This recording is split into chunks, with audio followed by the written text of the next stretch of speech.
Welcome back to the Deep Dive. Today we're jumping into the Associated British Foods Q4 FY2025 trading update call. That was September 10th. And, well, if you were watching the ticker, it wasn't pretty. No, it certainly wasn't. Management, they were quite clear about the operating environment. Very tough. You've got sticky inflation, especially food. Consumers are really cautious. Geopolitical uncertainty is, a constant backdrop. And tariffs too, right? Tariffs too, exactly. Yeah. It's just a challenging mix for a company like ABF with so many different parts. Yeah, that context really matters. Because what we want to do today, our mission, is to figure out why there was such a disconnect. You have these solid growth stories inside ABF, but the market reaction was just brutal. Major derate. Yeah, the valuation multiple applied by the market just shrank significantly. Right, and huge trading volume too. So why did that cautious tone and, let's face it, mixed results cause such a sharp sell-off? Well, the immediate trigger, I think, was the headline retail number. We won't get the full detailed earnings per share figures until the full year results on November 4th, but the street really zoomed in on the H2 trends they did report. And the big one was Primark. Absolutely. The headline that grabbed everyone was Primark's like-for-like sales. That's sales in stores open at least a year expected to be down around 2% year over year in the second half. That really crystallized fears. Okay, so that LFL drop, down 2%, that was the first warning flare. But it wasn't just that, was it? There were other things dragging sentiment down. Exactly right. Two big ones. First, the sugar division, the hope for profit recovery there. It's just taking longer. Oversupply in Europe is the main culprit. That continues to be a drag. Right, and the second? The second was confirmation of a pretty painful piece of portfolio housekeeping, the closure and impairment of the Vivergo bioethanol plant. That's a big one-off cost. Yeah, I saw reports mentioning figures around, 200 million? That's the figure being widely quoted, yes. A significant hit to the balance sheet. So you've got this cocktail, weaker consumer metric from Primark overall, delayed sugar profits, plus this massive one-off charge. It's no wonder people headed for the exits. Precisely. The shares dropped, 10 to 13% on the day. It was a very clear signal. The market was laser focused on the immediate pain, maybe overlooking some of the longer-term structural stuff. And that's exactly why we need to dig deeper, isn't it? Because just looking at that overall retail LFL number, it hides a really divergent story underneath. It absolutely does. A tale of two continents, really. Okay, let's unpack retail then. Because that H2 LFL decline, it feels like it masks some seriously strong performance elsewhere in the portfolio. It really does. I mean, look at the U.S. Primark's underlying sales growth over there. Yeah. Around 23%. 23%? Yeah, staggering. Oh, no. Right. It's huge validation for their store rollout strategy. It shows model can travel and travel well. And even closer to home, the UK market actually showed real resilience. More than resilience, didn't they gain share? They did. UK market share went up from 6.6% in the first half to 6.8% in the second. In this environment, gaining share is a big deal. Definitely. And management pointed to strong product, women's wear especially, and digital playing a role. Yeah, exactly. The product offer, particularly women's wear, was called out as strong. And the digital piece is, I think, becoming more important. Click and Collect is now fully rolled out across Great Britain, and they're trialing the new app. So it's starting to move the needle operationally. Seems like it. Better customer engagement, better stock visibility. It helps them compete effectively and, lock in those share gains against some tough competitors. Okay, so U.S. roaring ahead at 23%, U.K. taking share. Yeah. What was the big weight that pulled the overall LFL down by that 2% then? Continental Europe. That's the clear weak spot. Management was pretty direct about it. Weak consumer sentiment, particularly in France, and real income pressures hitting shoppers in Spain. And Germany. They specifically mentioned Germany actually performed worse in Q4 than it did in Q3. So you've got the core engines, US and UK, firing, but a big chunk of their footprint, continental Europe, is facing some serious macro headwinds right now. Which brings us neatly to margins. Because management said something quite interesting here, didn't they? Something the market maybe glossed over in the panic. They expect the full-year operating profit margin to be broadly in line with last year. But what about going forward? This is where it gets really strategic, I think. They signaled they're actually comfortable maintaining current margin levels.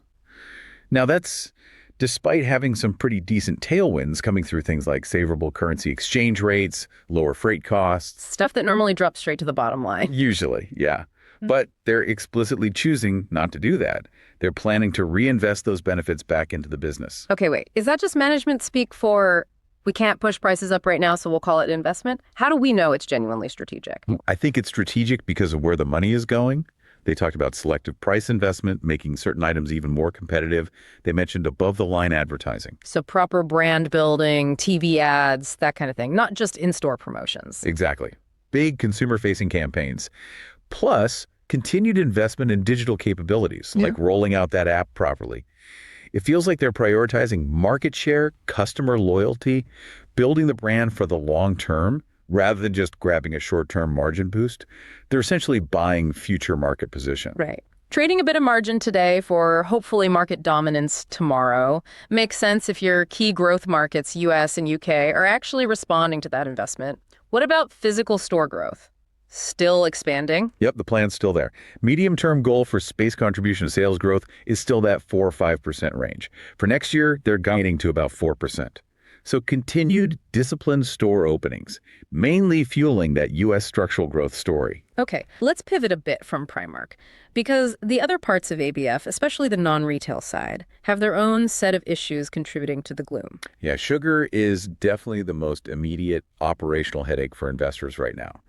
That margin recovery in the European sugar market, it's just taking longer than everyone hoped. Oversupply is still the issue. Persistent regional oversupply, yeah. Management still expects to be clearly profitable next year. They were careful to say that, but the recovery is delayed. So that financial drag just continues for a bit longer than anticipated. It wasn't all negative in sugar, though, was it? I thought I heard some positive notes from Africa. You did. Operations in Zambia, Malawi, Eswatini, they're doing well, described as robust.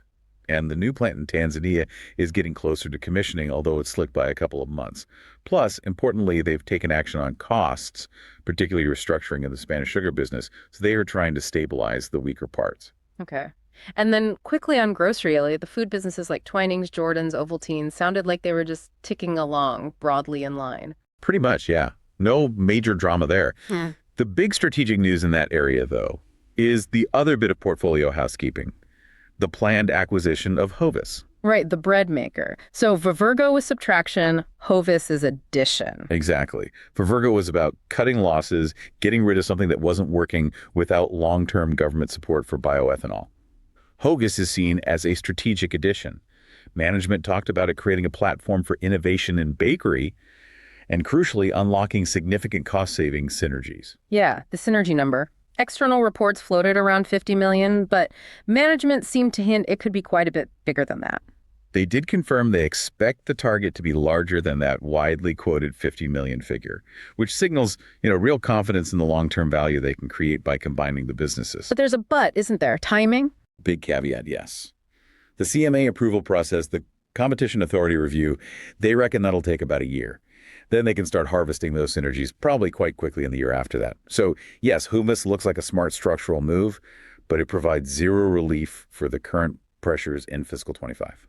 Okay, so let's try and tie this all together. We've got clear structural strength, U.S. Primark expansion, U.K. market share gains, decisive portfolio cleanup with Vivergo out, Hovis potentially in, but that's running headlong into these cyclical headwinds, the really weak European consumer, the delayed sugar recovery. Why did that combination lead to such a massive drop, that 10-13%? Because markets often trade on the here and now, don't they? They focus on immediate disappointment over future potential. The fixation was clearly on that H2 LFL decline at Primark and the ongoing sugar losses. It felt like the market put almost zero value on the U.S. momentum or the, frankly, necessary Vivergo cleanup. Did analysts react negatively too? Some did. Deutsche Bank, for instance, reiterated their sell rating right after the update. It just highlights the deep skepticism out there about how quickly that European consumer situation can actually turn around. So if you're an investor trying to look through this current dip, what are the key things to watch? What are the catalysts that could change this negative narrative? Number one's definitely November 4th. The full year results. That's when we get the detailed EPS numbers and, crucially, the formal guidance for fiscal 26. That should give much clearer projections, especially for that sugar turnaround. Okay, November 4th. What else? Beyond that date, you got to watch the execution on the Primark US rollout. Are they hitting their opening targets? Is the sales momentum continuing? And then just keep scanning for any green shoots in those European consumer metrics. France, Spain, Germany. Any sign of life, there could be a major swing factor for sentiment around this stock. Those macro factors are really key to whether ABF gets its valuation multiple back. Right, makes sense. Which brings us Yes, to our segment. This is not financial advice. And looking at ABF right now, you've definitely got a serious price dislocation. I mean, a 10% plus drop in a day for a company like this, based on what you could argue are temporary issues. Okay, lay it on us. What's the outrageous but plausible trade idea? The trade idea is straightforward. A high conviction long position in ADF. Go long the stock. Okay, high conviction why? What's the thesis? The thesis is that the market is fundamentally mispricing the situation. It's over-penalizing ABF for things that are arguably cyclical, that weak European consumer sentiment won't last forever, and for things that are definitely one-off, like that massive Vivergo closure cost. That's a sunk cost now, it's non-recurring. So the market's throwing the baby out with the bathwater, essentially. What's the baby we're buying here? The baby is the structural, permanent growth engine that seems to be getting seriously undervalued right now. That's the US Primark expansion, which is not slowing down, it's accelerating.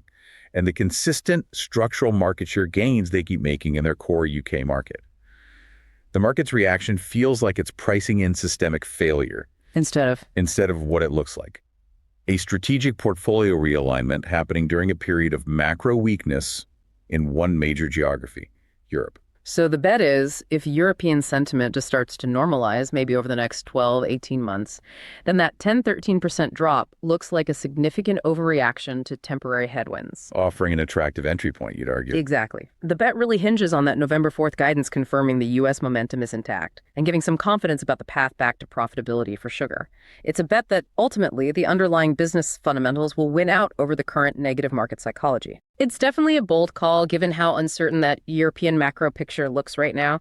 But you're right, the underlying assets, especially Primark US and UK, do suggest a resilience that the current share price maybe doesn't reflect. That's the core of the argument, yeah. Okay, so to quickly recap the main takeaways for you listening, ABF looks like it's doing the right things, strategically cleaning up the portfolio with Vivergo and potentially Hovis, and demonstrating real structural strength in US and UK retail. But right now, the stock is getting hammered by that weak continental European consumer and the slower than hoped turnaround in sugar. It proves even a strong company can get bogged down by near-term challenges. And keep that November 4th date circled in your calendar. Yeah. That's the key date for getting clearer visibility on FY26 and really assessing if this current price represents true value or just reflects ongoing risk. Absolutely. Well, thank you for joining us for this deep dive into the ABF trading update. Perhaps something to mull over is management's clear signal. They seem willing to sacrifice some short-term margin points for long-term market share and growth. What does that tell you about their confidence? Until next time.